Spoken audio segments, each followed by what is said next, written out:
Добрый день, уважаемые друзья, подписчики и гости канала. Очередное видео о моей орхидее, о том, как я за ней ухаживаю. Вы, я думаю, видели уже их много у меня на канале. Я старался показать, как к этому вопросу подхожу я, но вы должны понимать, все, что я предлагаю, это сугубо лично мое мнение, и оно может быть неправильным в какой-то мере. Ну, у меня получается вот такое растение красивое, которое вы видите каждый год. Ему уже более 10 лет, оно развивается, особо не болеет. Поэтому можно брать мои взгляды за основу к своим. Но в то же время каждое растение это индивидуальность своего рода. И вы должны видеть, если у растения есть какие-то проблемы, то, соответственно, надо подстраиваться и помочь ему, чтобы оно себя чувствовало комфортно. Сегодня будет ролик такой вот интересный. Я собрал несколько вопросов, десятка два, я так думаю. И я буду отвечать на такие самые интересные вопросы, которые под моими роликами собрались. Это все полезно. Общение между людьми, которые имеют какие-то общие цели, это всегда хорошо. Яркий тому пример. Сейчас покажу. У меня была проблема с вот этим лимоном. Он очень сильно болел. И я сделал ролик и попросил у моих подписчиков, что делать. Листья были все такие, вот знаете, зараженные. Это было ужасно. Общими усилиями, и читая комментарии, которые люди давали, я, в принципе, излечил вот это растение. И, как видите, он даже завязал 3 лимончика. И листики гонит новенькие. Я думаю, к осени он будет в очень хорошем состоянии. Поэтому... Как я сказал, общение это здорово. Ребята, спасибо. Ну а теперь вопросы.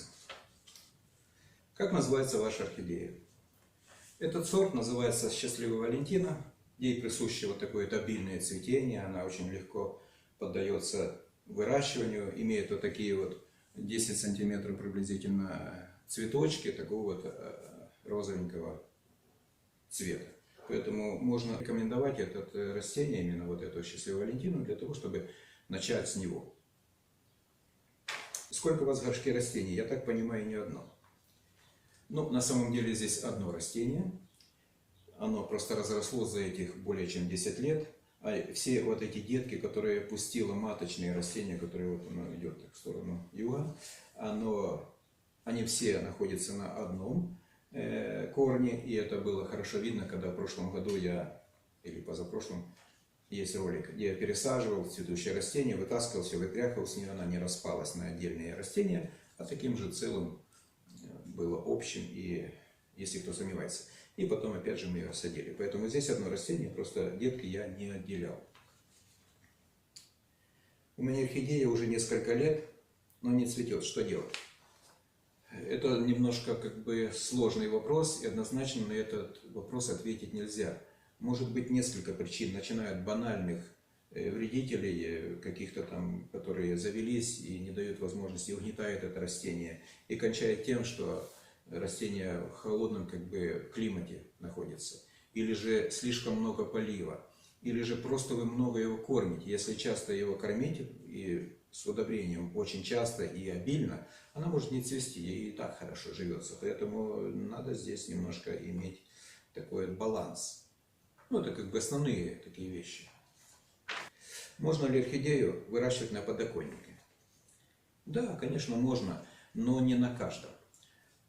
Если это подоконник, и окно выходит, скажем, на восток, запад или север, проблем с этим особых нету. Но если на юг, особенно в летний период, может плохо кончиться. Растение может получить солнечные ожоги, и вообще даже умереть. Особенно вот когда листик вот так вот, знаете, изогнут, эта часть может вот здесь гореть на солнце. Поэтому лучше его ставить растение вот так, как у меня. Как видите, оно сдвинуто вглубь комнаты. Где-то 2 метра, я так думаю, до окна. Это окна у меня идут так вот на юг немножко. Поэтому на него попадает и солнышко утром, когда она всходит с востока. Она идет еще не очень высоко над горизонтом. Особенно зимой она идет низко. Оно хорошо освещает. И уже когда в полдень она поднимается выше, оно уже на него не попадает и таким образом очень хорошо развивается. Поэтому лучше ставить, конечно, не на подоконнике, а чуть-чуть вглубь комнаты, особенно если это южное окно. Как часто надо пересаживать? Растение пересаживается не часто. Я за все годы где-то 3 раза пересаживал ее, ну, где-то раз в 3 года. Опять же, зависит от сорта и того, как развивается растение. У меня, в моем случае, это где-то раз в 3 года. Скажите, пожалуйста, а как называется грунт? Видно, что там основное содержание это кора. Заранее благодарю. Да, грунт это в основном это кора. Я, когда беру этот грунт, я обязательно вскрываю, смотрю, что там есть. Если там какая-то пыль, я ее сразу отсеиваю. Поэтому в основном оставляю кору. Такие кусочки, где-то сантиметра там 3, 4, 5. Дело все в том, что в процессе, когда растение питается, и мы поливаем эту кору туда-сюда, эта кора разрушается в труху, и в итоге, почему пересаживать приходится? Потому что кора разрушилась, и надо пересадить растение, так как корни, которые в этом трухе, они просто истончаются, начинают исчезать, и растение может погибнуть. Поэтому вот приходится вот так вот кору немножко перебирать. Спасибо огромное за информацию. И один вопрос. Вы уголь не кладете по каким-то своим соображениям? Да, я уголь не добавляю. Есть некоторые добавляют уголь. Я не считаю, что это плохо. Это может даже хорошо. Я не добавляю, потому что в природе, например, вряд ли, чтобы это растение жило где-то там на каком-то угле. Оно живет просто на корнях и питается тем, что есть. Поэтому я не добавляю. Добрый день, Алексей. У меня появилась орхидея. Опыта пока нет. Конкретный вопрос. Растение куплено 10 дней назад. Нужна ли пересадка? Идет цветение. Мнения разные. Боюсь повредить растение. Заранее спасибо. Когда я купил вот это растение, оно было небольшим. Оно имело маленький горшочек, как обычно продаются в маленьких горшках. Имело 2 цветоноса и десяток цветов. Я сразу же пересадил буквально на второй день. Надо понимать вот что. У меня есть на канале ролик, где я пересаживал вот это растение. Оно было вот так вот много цветов. И я полностью вытряхивал ее, там все это дело, корни запихивал. И она не сбросила ни одного листика. Ни одного цветочка. То есть ничего страшного в этом нет. Особенно если мы покупаем маленький горшочек, где там небольшой ком земли. И мы аккуратненько там вытаскиваем, например, перевернули этот горшок вниз цветами. Мы аккуратненько сняли вот этот горшочек. Поставили в более крупный, обложили там корой новой. Я думаю, что растение даже и не заметит, что вы сделали такую операцию. Не думаю, что это проблема. Я думаю, что можно пересаживать. Нужно ли отрезать корни, если они выросли слишком длинные? Я так понимаю, речь идет о этих зеленых корешках, которые растут во все стороны. Думаю, что нежелательно их отрезать. Это часть растения, и оно им нужное.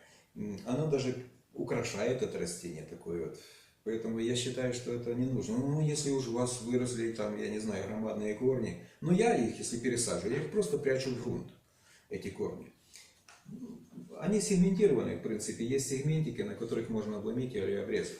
Но лучше это делать не надо. Как часто надо поливать и подкармливать? Полив у меня, опять же, все индивидуально, в зависимости от условий. В моем случае большой горшок. Я поливаю где-то раз в 10 дней приблизительно. И у меня есть 2 варианта полива. Первый вариант это когда я погружаю полностью растение, вот этот, имеется в виду корневую систему, заливаю полностью водой, добавляю удобрения, заливаю водой и где-то на 15-20 минут оставляю.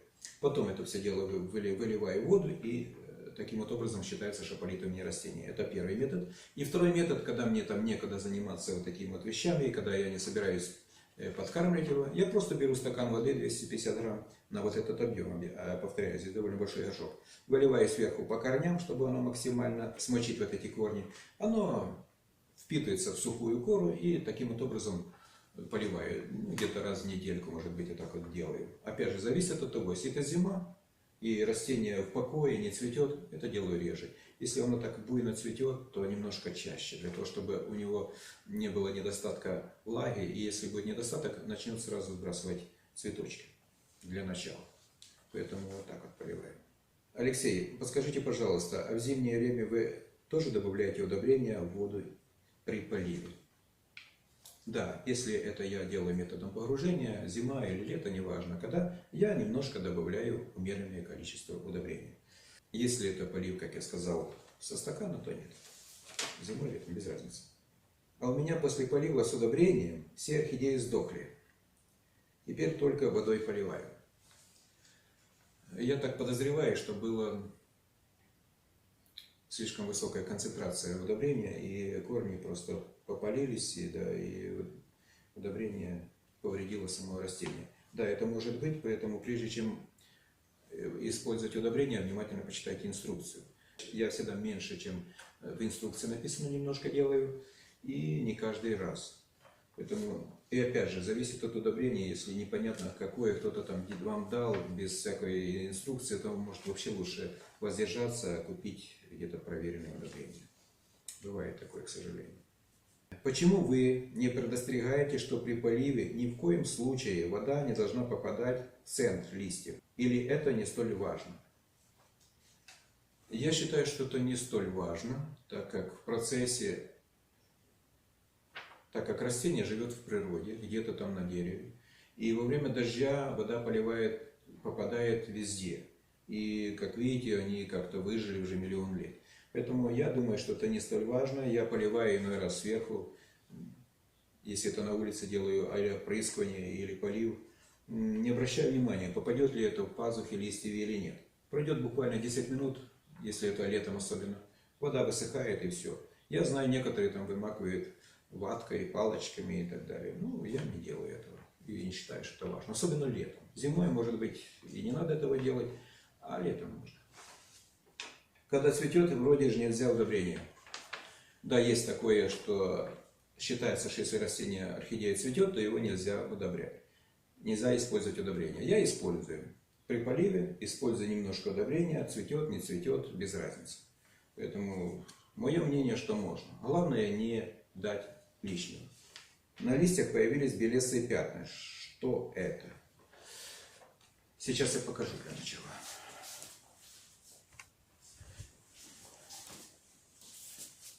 Я так понимаю, речь идет о таких вот вещах. Вот она. Вот здесь, да? Это солнечные ожоги, которые появляются, когда солнце очень яркое, в летний период особенно, и когда ваше растение стоит на окошке, оно под таким прямым углом к солнцу, вот такие появляются белесые пятнышки. Это не очень хорошо, поэтому если вы видите, что вот такие вот у вас есть явления, то, соответственно, вам надо поменять растение, где-то поставить более...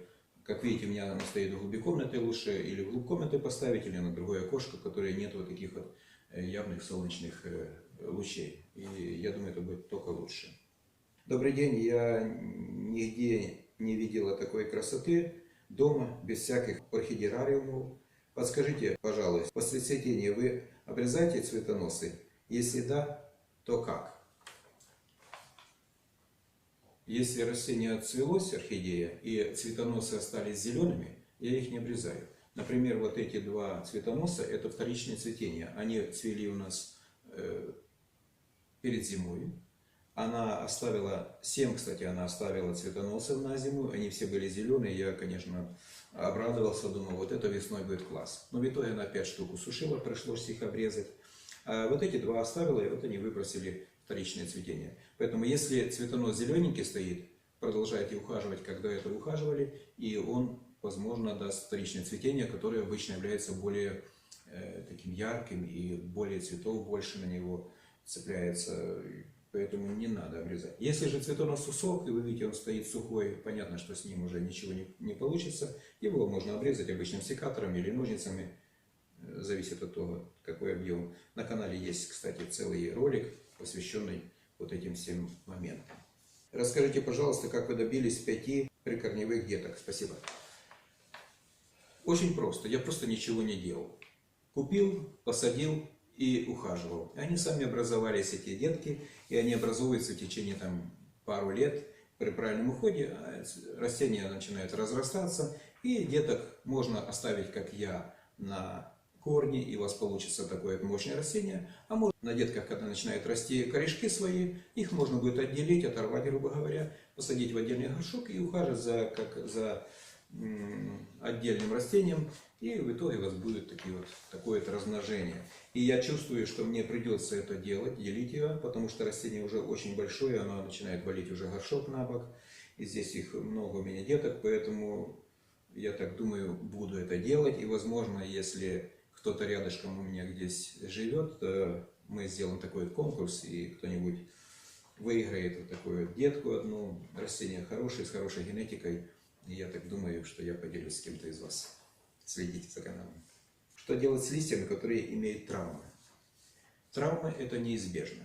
Пробежал ребенок с игрушкой, зацепил малейший ударчик, и уже оно очень чувствительно для таких вот моментов. Поэтому есть тоже на канале ролик, как я ухаживаю за листиками. Я их просто обрезаю. Если у нас появляется травма, сейчас я покажу. Допустим, вот так вот, да? Вот у нас есть травма, здесь что-то случилось. Кто-то шел, похоже, зацепил один, второй и третий, да? Я обрезаю. В прошлом году у нас был обрезан таким вот образом. Вот он, да? Вот он засыхает, и в итоге получается такой вот листик, как бы похожий на настоящий. А здесь была такая же травма, как и с той стороны. Поэтому можно будет придать форму листика, скажем, вот так вот взять, обрезать именно по зелененькому. Таким вот образом обрезать, и у вас будет листик, и все будет хорошо. По большому счету можно это дело оставить, если вас не интересует эстетика. Пусть развивается, и ничего страшного в этом нету. Это явление, которое присуще везде. Особенно если это проходная комната, и здесь бегают туда-сюда дети. Я хотела спросить, у нас на одном растении пожелтел листик. Что делать? Надо определиться. Если это листик старый, то это нормальное явление, и орхидея сбрасывает листья со временем, и они желтеют и отмирают. Он пожелтел вначале, потом высохнет, и вы потом легко, потянув за него руками, отделите от растения. Это нормальное явление, не надо об этом переживать. Но если это где-то листик внутри, но молодой, здесь надо обратить внимание, значит, что-то не так. Возможно, вы чересчур много поливаете или завелись какие-то вредители. Здесь надо уже что-то делать. Алексей, спасибо за прекрасное видео. У меня к вам вопрос. Как получить деток? Ну, в принципе, на этот вопрос я немножко раньше ответил. Я ничего не делал, так как растение само по себе образует вот эти детки, которые вырастают. У меня здесь их уже много довольно. И потом мы ими делимся своими друзьями, знакомыми. Или просто рассаживаем у себя по квартире. Везде орхидеи. Друзья, вот такой был ролик. Поэтому, если у вас еще какие-то есть вопросы, которых я не коснулся, вы можете в комментариях написать его. Если этот вопрос будет интересен, мы его включим в следующий наш ролик. Или же у вас есть предположения, которые вы хотите из опыта поделиться. Пишите, я буду рад. И пусть ваши растения радуют вас и ваших близких. Всем удачи и пока.